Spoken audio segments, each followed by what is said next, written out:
Amém, queridos? Passando aqui para trazer uma reflexão, para nós meditarmos acerca para onde vão as almas de todo ser humano que passa pela morte. Quem morre salvo vai para o céu, quem morre condenado vai para o inferno. Será que é isso mesmo que está na palavra? Efésios capítulo 4 está escrito que Jesus, antes de ter sido assunto aos céus, ele desceu às regiões inferiores da terra. Jesus, ele pregou aos espíritos em prisão, quando ele morreu, os espíritos dos infiéis no dilúvio. Jesus se apresentou para eles lá, não pregou para a salvação, obviamente, porque senão ele estaria indo contra a sua própria palavra, né? Que em Hebreus capítulo 10, verso 29, se não me engano, está escrito que ao homem está ordenado morrer uma única vez. Depois disso segue-se o juízo. Então, se eles morreram rejeitando a mensagem de Noé, então eles não teriam nenhuma outra chance de serem salvos. Então Jesus pregou aos espíritos em prisão, a esses espíritos, apenas para confirmar o que eles rejeitaram através de Noé. Em Hebreus capítulo 11 está escrito que Noé condenou o mundo em que ele viveu, porque eles rejeitaram a pregação de Noé. Então Jesus, antes de ser assunto aos céus, queridos, ele desceu às regiões mais baixas da terra. Então, quando um ser humano morre, ele não vai ou para o céu ou para o inferno. Em primeiro lugar, o inferno nem inaugurado foi ainda.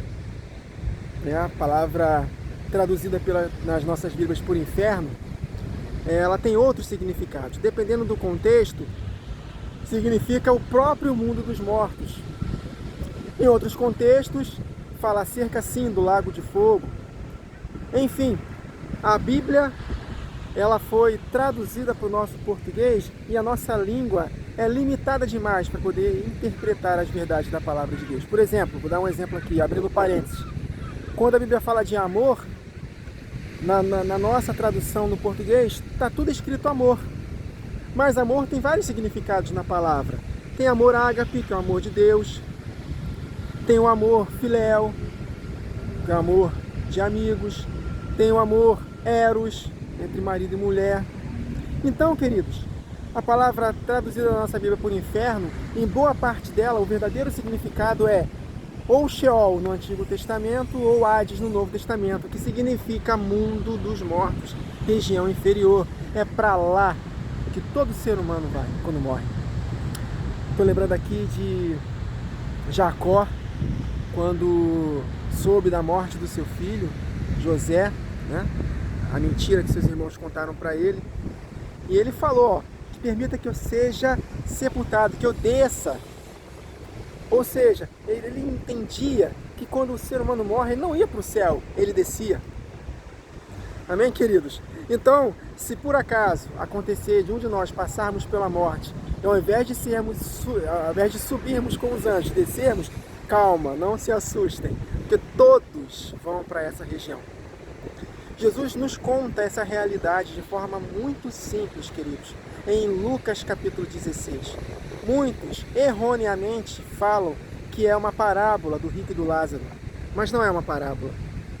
Ali é uma história verdadeira que aconteceu. Ainda que fosse uma parábola, o Senhor Jesus sempre conta parábolas, ele cria figuras, personagens fictícios, mas a ambientação sempre foi algo que existia. O semeador não existe? A semente não existe? Um solo não existe? Estou dando apenas um exemplo, né?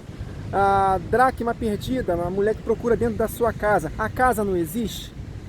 Entendeu? Então, ainda que fosse uma parábola, essa história de rico e Lázaro, a ambientação, ela é verdadeira. Amém?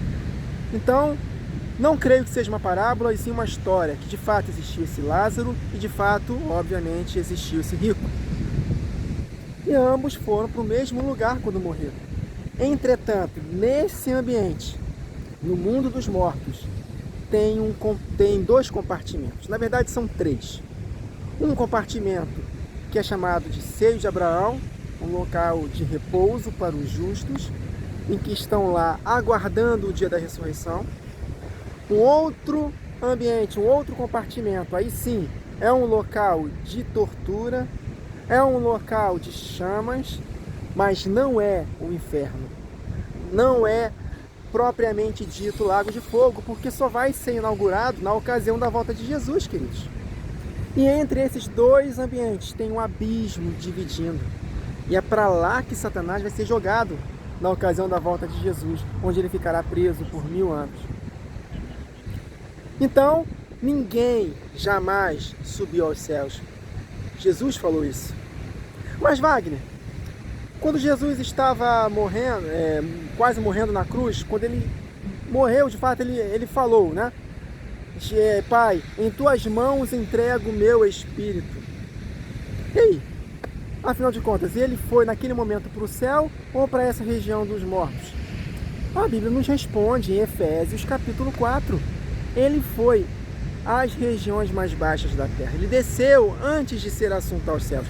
Jesus foi assunto aos céus com o corpo glorificado. Mas quando ele morreu, ele desceu. Então o que quer dizer? Pai, em tuas mãos entrego o meu espírito, assim como Estevão também falou, para que o Pai dê um destino a esse espírito, e não necessariamente ir para o céu. E o destino dado para Jesus foi a região inferior da terra. Jesus não foi não somente para a parte, o compartimento do seio de Abraão, como também ele foi para o outro compartimento, pregar os espíritos em prisão. Amém, queridos? Ele não foi para essa região dos mortos, que muitos denominam como inferno, né? Com relação à parte dos condenados, sofrer como condenado no meu e no seu lugar. Eu cria nisso, mas isso é uma tremenda heresia. Jesus não foi sofrer no inferno no meu e no seu lugar. Ele sofreu na cruz. A punição dele foi na cruz. Então, por ter sido um homem justo, ele morreu. Ele se fez pecado por nós, mas ali ele morreu, cheio do Espírito Santo.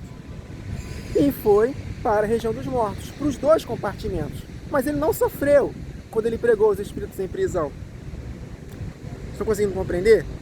Então Jesus ele foi para a região inferior da terra, para esse mundo dos mortos, para onde vão todo ser humano que morre. Seja na parte do descanso ou na parte do tormento. Embora seja tormento, não é o inferno, ou melhor dizendo, lago de fogo, propriamente dito. Amém, queridos? Reflexão muito interessante. Estou lembrando daquele texto de Mateus capítulo 16. Jesus falando para Pedro, Pedro, sobre esta pedra, sobre esta rocha, que eu sou o Filho do Deus vivo, que meu Pai te revelou através do Espírito dele, eu edificarei a minha igreja, e as portas do inferno não prevalecerão contra a igreja. Olha aí, foi traduzido para o nosso português como inferno. E aí, grande parte das igrejas, se não mais de 90%, interpreta de forma muito, mas muito equivocada. Eu também interpretava assim, queridos, por falta de conhecimento. Que as portas do inferno, ou seja, que Satanás e seus anjos não prevalecerão contra a igreja. Mas não tem nada a ver com isso. Ali a palavra é Hades, as portas do Hades. Ou seja, daquele ambiente dos mortos, ninguém sai de lá. Então os justos estão lá, presos nesse local, no repouso, no seio de Abraão, aguardando a ressurreição do último dia. E aí sim, quando a igreja terminar a sua edificação, quando se completarem os 70 semanas de Daniel, ainda falta uma semana, no final da grande tribulação, quando tudo terminar, aí sim, as portas do Hades, dessa região dos mortos, não prevalecerão contra a igreja. E ela ressuscitará em glória. E os que estiverem vivos serão transformados, para juntos serem arrebatados para o encontro com o Senhor nos ares e depois retornar com Ele nesta terra para governar por 1000 anos. Então Jesus foi bem claro, queridos. Ele nos dá a resposta. Ninguém jamais subiu ao céu. Nem antes, nem depois da morte de Jesus. Porque Ele próprio não foi para o céu quando morreu. Ele primeiro teve que descer. Então, quem é o ser humano? O mais justo que ele possa ser, ele vai direto para o céu. Não existe isso, queridos. Isso não é bíblico. É uma doutrina muito herética. tá? E eu não estou sendo pesado, não. Porque os pais da igreja classificavam como heresia o entendimento de que aqueles que morrem salvos vão para o céu. E eles são mais pesados ainda, eles ainda falam, não considerem nem como irmão. Olha só, queridos, o nível que era. Então, queridos, essa é a verdade da palavra de Deus. Vocês conseguiram compreender? Então, se morrermos hoje, nós vamos descer, mas que nós possamos ser escoltados pelos anjos para o seio de Abraão. E que não possamos ir para o lugar de tormento, conforme está registrado em Lucas 16, em que o próprio Senhor Jesus nos contou para onde vão todos os mortos. Amém, queridos? Conseguiram compreender? Então é isso. Apenas uma reflexão para edificar a nossa fé, aumentar o nosso conhecimento da verdade e assim nós honrarmos a Deus e honrarmos a sua palavra, que ela é maravilhosa, queridos. Medite na palavra dia e noite, tendo cuidado de fazer tudo o que nela está escrito, para que seus caminhos sejam bem-sucedidos. Bom? Então, até a próxima gravação. Que o Senhor nos abençoe.